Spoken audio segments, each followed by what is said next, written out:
What's going on, guys? It's Tretchia here, and it might be tough to spell TertiaOculus, but I'm sure my partner here can help you guys out. But today we're actually going to be doing a dual com about some of the new stuff that we've heard about Call of Duty Ghosts, and we're just going to start that off. Maybe even talk about the next gen consoles and give our opinions on it. Yep. Hey guys, Go17BC here with my friend Hetriarch, or however you say it. So like he said, we're gonna be talking about the next gen Call of Duty and consoles. So let's start off with the new engine implements like the slide, the lean, and the fish AI. Now the fish AI, it's nothing new. It's been around for a really long time. Yeah. It's Call of Duty's just kind of lagging behind. Yeah, a lot of people with the reveal of the so-called new engine, a lot of people were actually kind of disappointed because everybody thought that it would literally be a new engine from scratch. But that presents itself a couple of problems because a brand new engine could lead to new problems than the ones we are currently facing using the current engine. It is just a highly upgraded, modified version of the current engine that we are used to Call of Duty, and this could be a good thing or a bad thing because if you really look at it, it's still Call of Duty. It still feels like Call of Duty. You'll still play like Call of Duty, rather than something beyond, fresh and new. But like I said, it's a good or a bad thing. If you're used to Call of Duty, well, it's gonna be the same old Call of Duty, just highly updated with brand new graphics. If you're just not used to Call of Duty, well, there's other games, and 2013 looks to be like an awesome year for games. Yeah, to add on to that, because it's coming on current gen consoles and next gen consoles, there isn't really too much that they can really harness the power of the new consoles. But with consoles like the PlayStation 3 that people still haven't really used its full potential yet, I feel like they can maybe push on it a little bit more than the Xbox 360. But with the next gen consoles, it's really just gotta be the same thing for the engine, just graphics a little bit better and some new features. But it's not gonna be anything too different than what we're used to. But Yeah, I would agree on that. And the whole reason why there's still some stuff yet to be harnessed on PlayStation is I'm not sure if everybody knows this, but most people should know that the PlayStation 3 has a different type of coding for it, a different type of architecture for those of you who know. But basically, it is difficult to code or write games for the PlayStation 3 other than the Xbox. So all they do is they do it the best they can on the Xbox 360 and port it over to the PlayStation. yeah, But that's why games like Skyrim, for instance, have really bad loading times because the port wasn't as great as it could have been. yeah, yeah, but hopefully next generation we don't see that problem. Hopefully all the games run as smoothly as possible on both consoles, and that's something what we're really what I'm really excited about. But what about you? Do you think the next gen consoles? I know Xbox One is trying to win over the living room, but which would you prefer? Do you prefer Xbox One or would you go for a PS4? Well, if you saw my video on my Xbox One rant, I'm pretty much only PlayStation 4 as of right now, because what they're going for is what Microsoft went for with the 360, which dominated this generation. They were going for the games, not for the entertainment. So with the PlayStation going more towards games and exclusives and making it easier to code for it than the PS3 with developers, I feel like we're gonna be able to get a lot more out of this generation's PlayStation. And with that could come a lot more better exclusives from Naughty Dog, which I'm hoping E3 this year they'll announce Uncharted 4, and other studios like Sucker Punch, which are making Infamous Second Son, which looks really good. So I'd have to go with the PlayStation 4. Yeah, I go for the PlayStation 4 mainly because of the whole revealing new games and easier to code for, so games will run more smoothly, especially multi-platform games such as like Call of Duty. But to be really honest, it really comes to personal preference. Yes, I know Xbox One did their whole we want to take over your living room, we want to be your one and only system for everything. But I really think it's just the presenters, the people at the conference that just had no idea who their target is. I think Xbox was really just trying to go for the masses. They're just trying to target everyone, even though gaming still might be its core. They just didn't reveal that. They just didn't think, hey, most of our audience is going to be gamers. But no, I think they're just trying to reach a new audience with these new features, but still have something with the games. But I said this in a previous video that overall, ultimately, we are the winners because we are going to choose. We have the right, the decision to decide. All right, do I want a PS4, Xbox One, or we can get both. Ultimately, we win. Yeah, and to go along with the gaming part of the Xbox One, they're teaming up with EA, which my favorite company in the world, to do some sports games. Which sports games, I'm just gonna say this. Most people won't agree with this, but sports games, they're pretty much the same thing every year with just updated rosters. And I've said this to friends of mine that sports games should be like a free-to-play game where every year they just come out with an update that you pay for to get updated rosters. And that would just be really be the best way to do it. Like how TF2 does it currently, where it's free to play, but then you can buy certain items to upgrade the experience.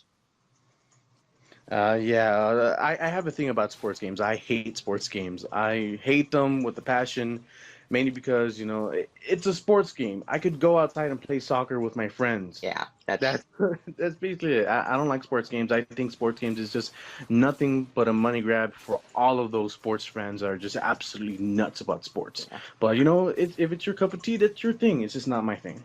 yeah. And to say more about sports and everything, it feels like the Xbox One is targeting that sports crowd because with their partnership with the NFL and all the fantasy teams they showed off at the conference, it looks like they're gonna go for that audience there as well to try to like. I'm gonna put this out there, but the Xbox One to me does look like just a money grab, and getting that sports audience would really boost up the amount they'd be getting.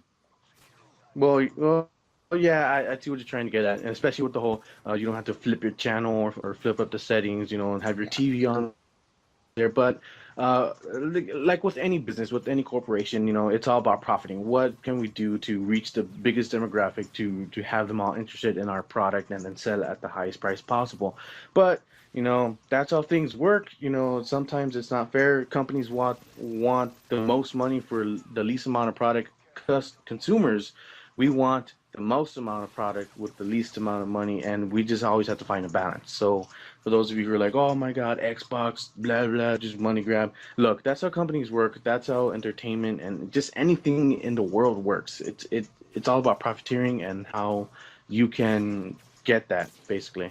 yeah. I'm just gonna say warn people now that the next gen games are probably gonna bump up to $70 just because like the Xbox games they were made on the plain DVD discs while the PlayStation was made on the Blu-ray. Now the Yeah. PlayStation discs remain at $60 now because I think that was more for a competitive stance with Microsoft on hardware. But with them both running on Blu-rays now, I think that the price will go up to $70 because the hardware is costing more than it used to. Yeah, and to go along with that, I think, especially with the Xbox going to Blu-ray, they have to pay the licensing to use that to Sony. So, for some of you guys who are like Sony fanboys, you might think, oh, well, Sony just bit slapped Microsoft because they lost the HD DVD Blu-ray war. But God, what was I going to say? But the price is going up. I'm not quite sure. We've had $60 price tags for actually quite a while now, and even though with the economy and inflation hasn't reached games yet or something like that. But what I think is going to happen is, yeah, we might see an increase in the prices of games, but here's another thing. If we do not want those prices, they won't give it to us. If all of us can actually, get on Twitter and use social media to our advantage, we ourselves can actually make lots of changes. I'm not sure if you heard about this, but have you heard about the whole the Twitter hashtag no DRM PS4 or PS4 no Yep. DRM? Yep. Well, DRM, most famous example right now being SimCity. The way Sony's going with it, they're catering towards the gamer. Like the CEO recently said, the PlayStation 4 is primarily a gaming console. So I feel like that everything. Well, actually, no, I just remembered this. The CEO of Sony or PlayStation, one of them, released a statement saying they never even considered doing DRM because it would inconvenience people without a reliable internet source or just poor internet. Yeah, and to be honest, they're corporations. They might say a bunch of stuff, but them thinking about or never thought about the DRM, I don't think that is necessarily true. I just think it's the whole company backlash with Microsoft and other things, most recently SimCity with the whole topic about DRM. So they decided, well, you know what? If we are going to sell our system, we should just look at social media, look at what people want. They don't want no DRM. All right, that's completely fine. And just look at the trends, look to see what the competitors doing, and if they got any backlash, and then use that to their advantage. Yeah, to kind of go along with the social media thing, Microsoft has really responded after the Xbox One reveal to that because at the conference they did a Q&A after that, and somebody asked how a pre-owned game's gonna work, and they said the whole you have to pay a fee to play it again. But then after that, after they saw the backlash they got from that, they said, "Oh, we're not gonna do that anymore. We're still thinking about our policies on pre-owned games." So I think the heavy response against their system they had is shaping the way the next console is going to function. So I think if we, like you said, keep pushing back against bad ideas, that they'll eventually have to get rid of them. Yeah, and with the Xbox One with the backlash, the thing about it is there's many tons of news articles about the Xbox One, how the backlash affected them, but we are still getting inconclusive answers. We're still getting different answers from different people, different representatives high up in the Microsoft hierarchy, or whatever the hell you call it. But we're getting so many different responses. We have no idea what we're really going to get, because I read that like some guy said one thing, another guy said another thing, this guy's saying another thing, the social media saying another thing. It's just a whole complete mess. And with the PS4 just sitting back and watching everything go down, they are gonna have the advantage by saying, you know what, they come out in E3 like, all right, guys, no DRM, PS4, it's gonna be awesome. And basically if they say that, they just won the console war. Basically, you know, Xbox is gonna have to step up with something to win over, not this stupid, your Xbox is now a freaking whatever freaking TV thing. TV Yeah, box. What you already had to pay a monthly subscription for. You yeah, already pay a monthly subscription for Xbox, so why even pay more on top of fucking cable? yeah. Because I don't really like the way they're going with the TV thing. Like, you have to pay a cable subscription that gives you a device that allows you to watch TV better than the Xbox One does. And with all the price leaks recently coming out, with the Amazon listing of £600, which translate to $900, I don't believe that's true because they have the exact same thing for the PlayStation 4. But with E3 coming up, I feel like Microsoft and Sony are both going to have to put a bullet in their leg and announce the price of it if they want to get it successful. Because if they announce the price now and allow people time to say, this is the price, we're just going to have to deal with it. I'm going to get one anyway. If they allow the, what is it, like 6 to 5-ish months that they have between E3 and the release dates of holiday 2013, if they allow the price to sink in, I feel like it'll be a lot easier for them to sell. Yeah. Again with the price tags, the whole Amazon leak thing. It was rumored to be £600, and also $900 US. But if you actually look closely to those Amazon posts, like this is just like a placeholder price. We'll give you the lowest price as soon as they announce their prices, and then Amazon will try to give people the lowest prices. But with the prices, to be quite honest, I don't think it's anywhere going to be near $900. Yeah, no, Maybe me neither. 600, like how the PlayStation 3 was when it first came out. It was $600. Maybe we could see that for a PS4. Maybe it could be like $100 less, or maybe even less. I'm not sure. A lot of people are guessing anywhere from the 300 to 400, maybe $500 range.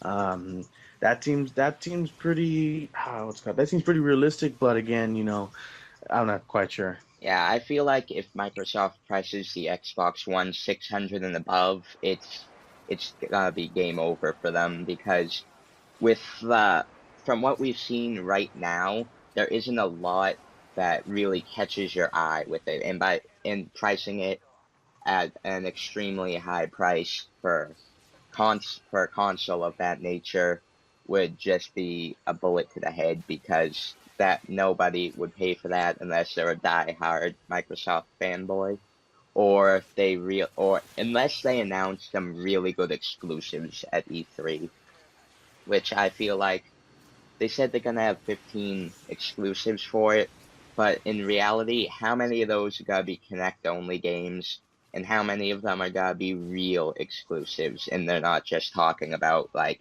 special DLC for the Xbox One? Yeah, and about that those 15 games or for the exclusives for Xbox, they've invested about $1 billion in those games, and to be honest, if most of them are flops, then well, Microsoft, well, with any company selling a product, they always sell at a loss. But what I'm thinking is, we have time. We have to wait to E3 for them to wow us, and also with the price points. Obviously, they're gonna name the price at E3, but here's the thing: we are in the transition phase. I did this in the commentary that we are in the transition phase right now.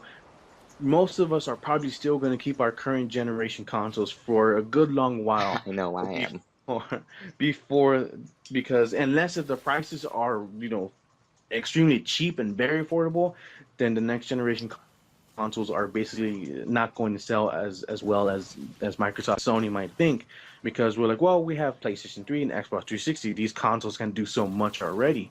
Why not just keep them for a few years, wait till the next generation consoles prices drop, and then we'll get it. Unless, like I said before, they have really competitive prices. I don't think they're gonna sell as much as they think they are. Yeah, because Microsoft came out and said that they estimate a total billion sales for all next-gen consoles, which if you count the Wii U in there, I don't think it's gonna happen because we all know what happened to the Wii U and its flop. But one thing we have yet to mention is how PC gaming will be affected by this. Because I've been looking into that and I really want to get into it because PC gaming, it looks so much fun with all the mods and other things for it and indie games. And I feel like indie games are going to be a major selling point of the next generation because Xbox, all the indie developers are saying, oh, Xbox is like the plague for indie games. It's got to take it and kill it. Well, that PlayStation 4 is saying, like, we're embracing indie games. We want you to be part of our community. And one thing I found really funny that the one of the community managers for Sony said, they said that you'll be able to pick which day your indie game will come out, so which Tuesday of the month you want to pick.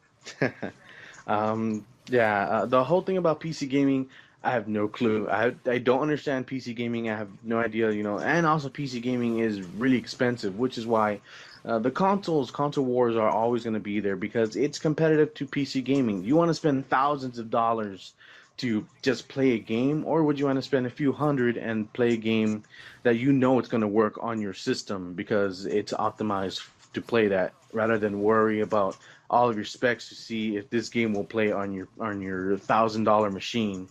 That's the thing I don't get about PC gaming. PC gaming is expensive, and I have no clue. I just don't get it.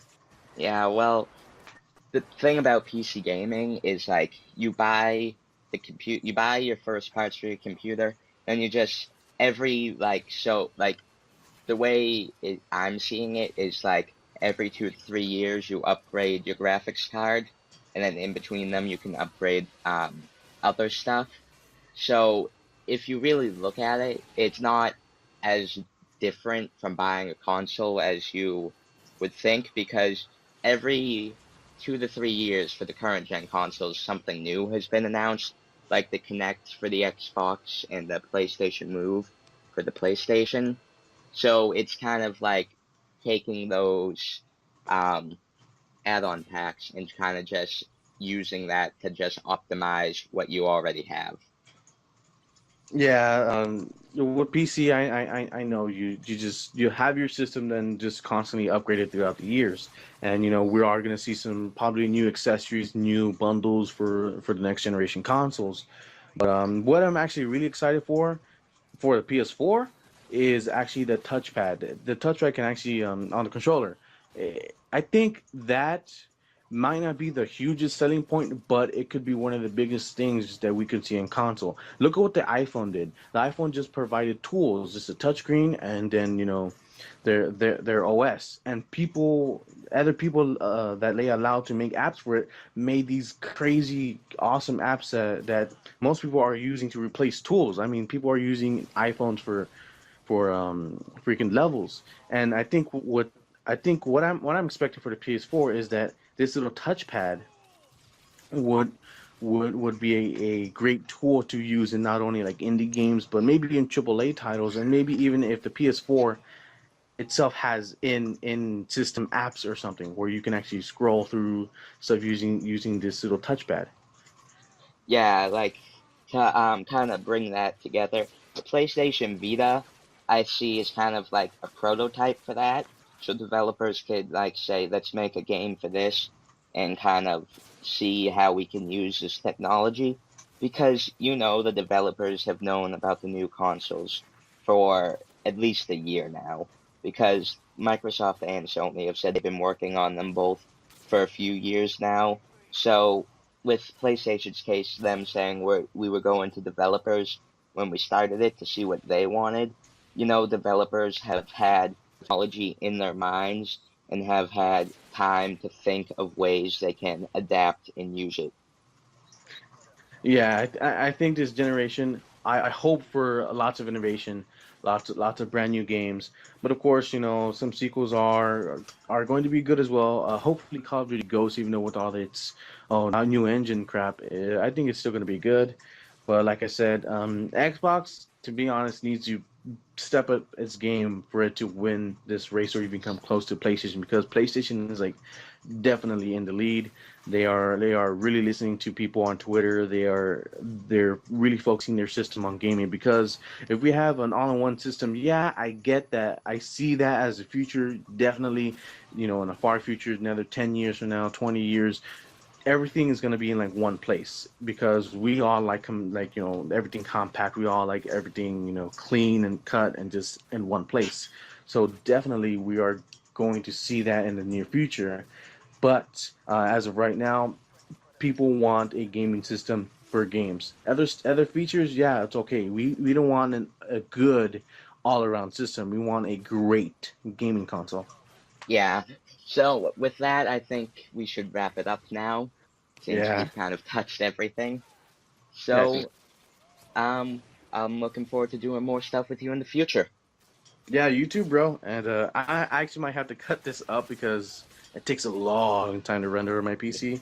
But Yeah. yeah, I might cut this up into a few parts. But thanks for having me, bro. And yeah, I really do hope we can do some more dual cons, more collaborations in the future. And yeah, man, just don't quit. That's the Yeah. main thing about YouTube. Best advice on YouTube: don't quit. Yep. And I know it. Well, this is the end of this video.